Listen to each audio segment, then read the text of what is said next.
I'm sorry, but when I read this title, I knew that this was a tale for capers and cocktails. And well, I'm just gonna read it. That's all you're gonna get before the intro song. Not sorry. From July 7th, 2017.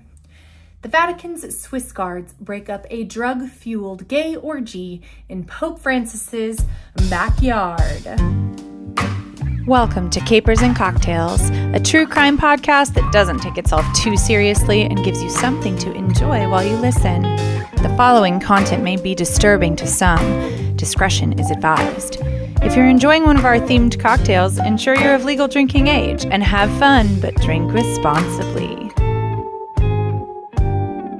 Today's drink is my own version of the cocktail known as the Vatican City, a cocktail whose recipe was created by Mickey Cristola of The Varnish in Los Angeles. I adapted mine, frankly, so I didn't have to buy a couple of rare liqueurs that I think I would probably only use in this drink and never again. It's a different drink, so I'm giving it a slightly different name. The Vatican.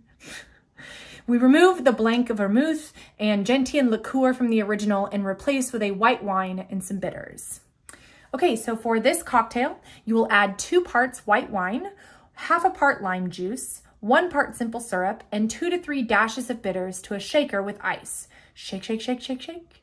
Bougie strain into a glass with fresh ice and top it off with some club soda. For the mocktail, you'll take 3 parts white grape juice. It's very important that it's white grape juice. Half a part lime juice and 2 to 3 dashes of bitters and add them to your shaker with ice. Shake, shake, shake, shake, shake, shake. Strain it over fresh ice into a glass and top again with club soda. It started with something you might be familiar with.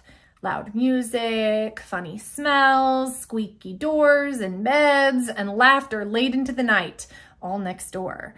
Disgruntled neighbors started to complain to each other.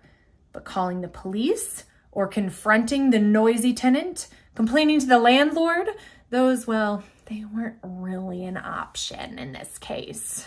You see, this rather inconsiderate neighbor happened to live not in a normal apartment building, but instead in one of the most prestigious addresses in all of Rome.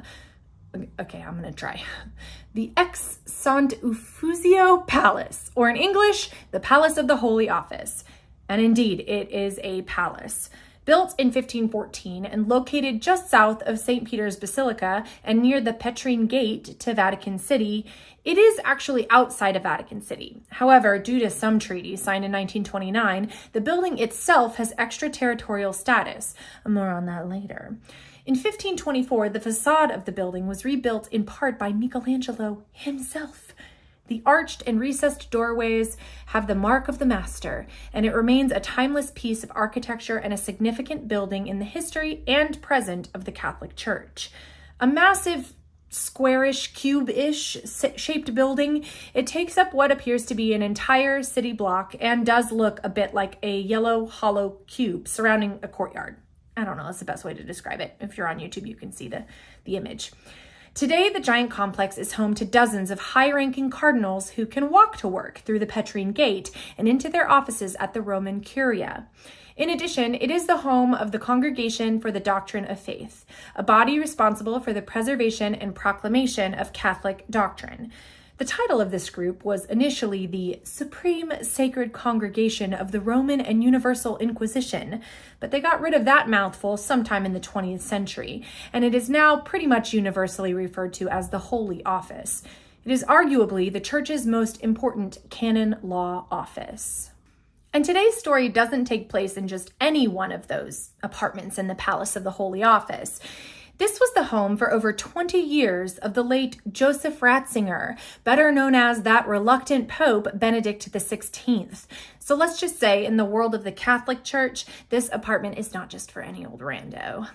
And the holy neighbors, it seems, became fed up with what they described as a steady stream of young men who frequented the late Pope's former apartment, which at this point had been given to Monsignor Luigi Capozzi, the secretary for Cardinal Francesco Coco Palmerio, or something like that.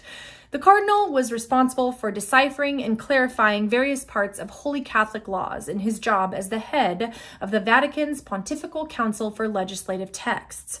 The cardinal's secretary, Luigi, was born in Salerno, Italy. On December 19, 1992, Luigi was ordained as a priest in Amalfi, Italy, and worked for several decades in the Catholic Church. In May 2007, Luigi was appointed to be a chaplain of the then Pope Benedict XVI, which earned him the title of Monsignor.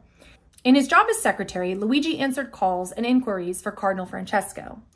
49-year-old Luigi was living in the Holy Palace in the former apartment of Pope Benedict XVI, but no one really knows how he landed such prestigious digs, as normally his rank would not have qualified him for such a sweet Vatican-adjacent address.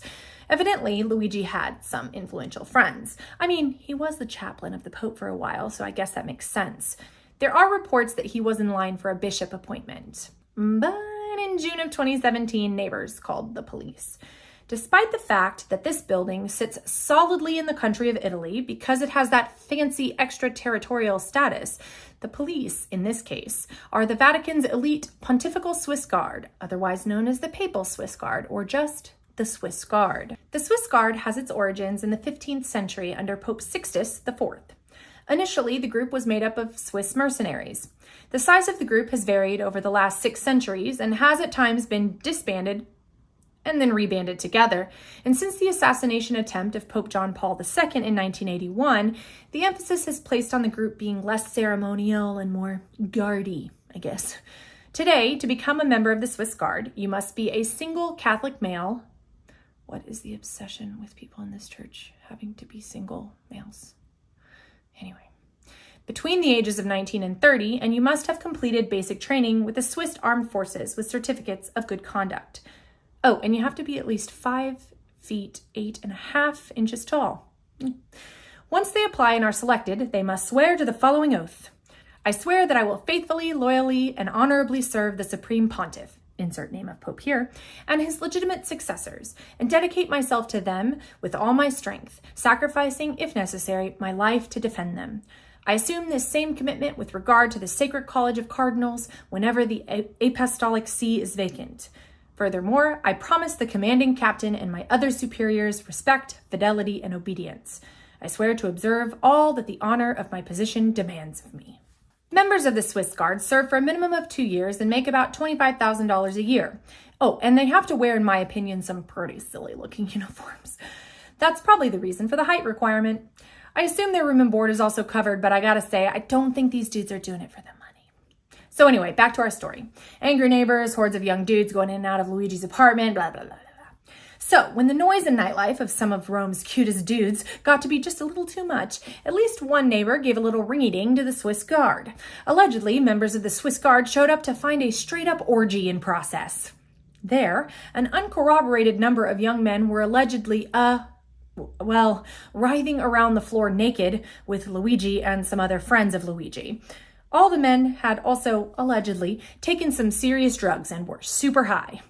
The salacious reports say that the Swiss Guard kicked everyone out and scooped up Luigi, taking him straight to a detox center in the hills outside of Rome, in a private Catholic clinic called the Casa di Cura Pio XI Clinic. Evidently, Luigi had been smuggling cocaine into the palace for months by transporting it in a BMW that had pontifical license plates. This made the vehicle immune from Italian police searches. Apparently, his apartment had one door that led into the Vatican and one door that led onto the streets of Rome, which was ideal for someone trying to avoid Italian authority oversight, it seems, as well as papal authority oversight. According to news reports, anyone, day or night, can enter the Vatican freely through this entrance without being subjected to any check. The Palace of the Holy Office is evidently a perfect place to enjoy the privileges of extraterritoriality without having to undergo checks of either the Italian state or those of Vatican City. The Swiss Guard neither confirmed nor denied the incident that was originally reported on by the Il Fatto Quotidiano, or the Daily Fact, a daily Italian newspaper. In addition, Greg Burke, the spokesperson for the Holy See, would not comment or confirm or deny any parts of the newspaper article. However, it is confirmed that old Luigi no longer works or lives in the Palace of the Holy Office. Allegedly, Luigi was taken to the Monte Cassino Abbey, a convent 80 miles southeast of Rome, where wayward priests are known to be housed for spiritual retreat until they repent. According to the Daily Fact and other local papers, he will eventually face drug charges, but considering it's been over 5 years and that hasn't happened yet, I highly doubt that it will. Orgies aren't illegal, being gay isn't illegal, and there were no underage participants that night, so there was not even talk of sex charges.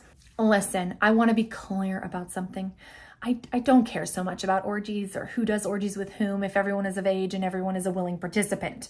Also, in my opinion, your drug use is your business too. It affects me 0%. Live your life, people. But the Catholic Church has got to be probably one of the world's most hypocritical institutions. And their policies for millennia have seriously hurt and damaged a lot of people. This silly story takes place in the literal building where doctrine was interpreted into harmful Catholic canonic laws like clerical celibacy. Frankly, I think we should be grateful that Luigi broke clerical celibacy with willing and age-appropriate participants. He was having a drug-filled orgy 500 yards from Pope Francis's backyard.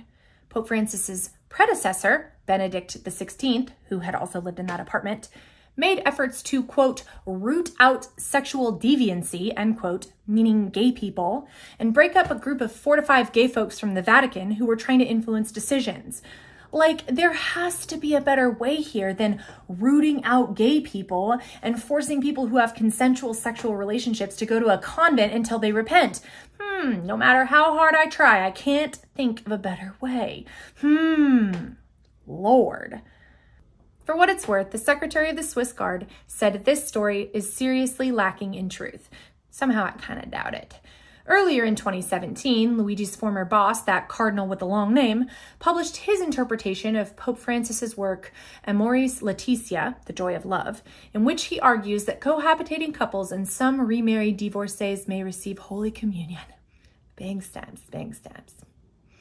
Luigi was immediately replaced as secretary, and his boss was not implicated in any way in the scandal. He retired at age 80 in 2018, as is customary. Nothing more could be found about Luigi. The current Pope, Francis, said this about gay priests in 2013. If they accept the Lord and have goodwill, who am I to judge them? They shouldn't be marginalized. The tendency is not the problem. They're our brothers. Man, the Catholic Church is complicated. Thanks for hanging out with me. You should really try this drink if you want. Both the mocktail and cocktail are pretty delicious, if I do say so myself. As a reminder, the drink recipe is always in the description box. It's free. Bonus! Speaking of the description box, if you're having a virtual happy hour or birthday party soon, book me to tell this story or any other that you'd like. The link to the booking page is also in the description box. Next week, a regular old grave robbery. Well, I guess that is regular. Anyway, I'll see you next week. And remember, there are always alternatives to being the world's biggest hypocrite.